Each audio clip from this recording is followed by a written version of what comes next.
Lavender and orange, Cesar Chavez. Cesar Chavez is gone, but he was once just like the little boy playing with two friends at the side of the dirt road. His roots are also when he was an older boy, hungry and weary after picking grapes in the hot sun, his torn hat giving him little shelter from the San Joaquin sun. Cesar was one of the children in the Chavez family with sisters and brothers. The Chavez family was like so many families, their origins in the Spanish language south of the border in Mexico. Up here in California, that was once Mexico, but was taken from them into the English-speaking world.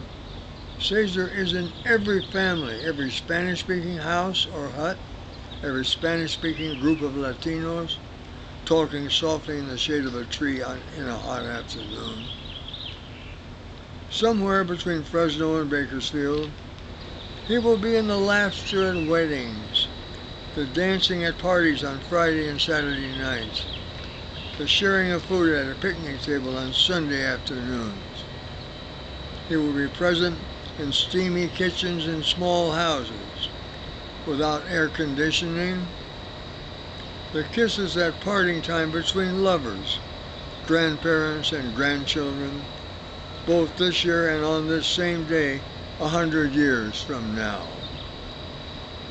He will be in the blood of his people during their travail in a foreign land, a land that has become foreign to itself as well. He will be by the bedside helping midwives, bringing new little chiquitos and chiquitas into the world. He will be there more and more in our Anglo world, as over the centuries to come, we come closer to each other, across the races and ethnic origins that so far keep us apart unless we struggle against it.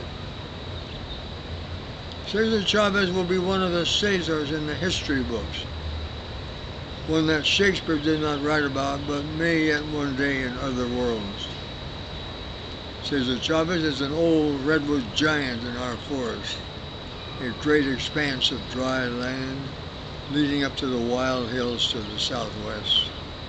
It will be the lightning in gray skies, the downpour of rain in April afternoons, when the world is between hot and cold, between day and night, between life and death, as it has always been. He will be in all growing things, in the new spring grass that paints the wild areas green towards summer, to their dry, parched brownness in August's heat.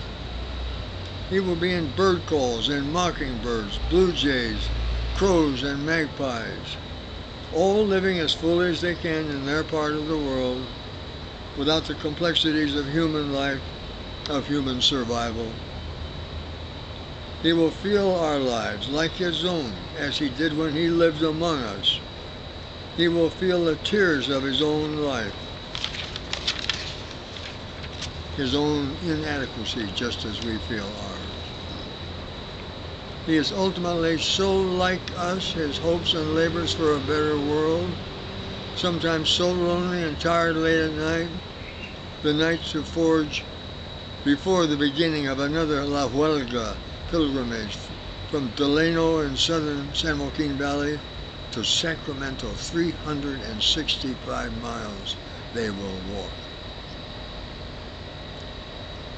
He has one last cup of coffee before turning out the light and locking the doors. The next 3 weeks to make history, to write a new chapter of California history of labor between Delano and Sacramento that the press cannot ignore, no matter how it tries. Then for the days and years to come, with the passage of the seasons, we will think of him when the lavender lupins reappear, like delicate blankets for a whole people. We will also think of him when the bright orange California poppies appear, scattering in the heat of dry slopes, telling us again the forces of life as absolutely indestructible.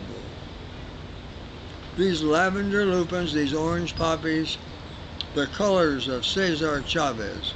We will keep our memories as the seasons pass. Our lavender and orange, Cesar Chavez. Cesar, in his own immortal colors, so like the latter-day Cuauhtémoc in the gorgeous Aztec robes of long ago. November 1993.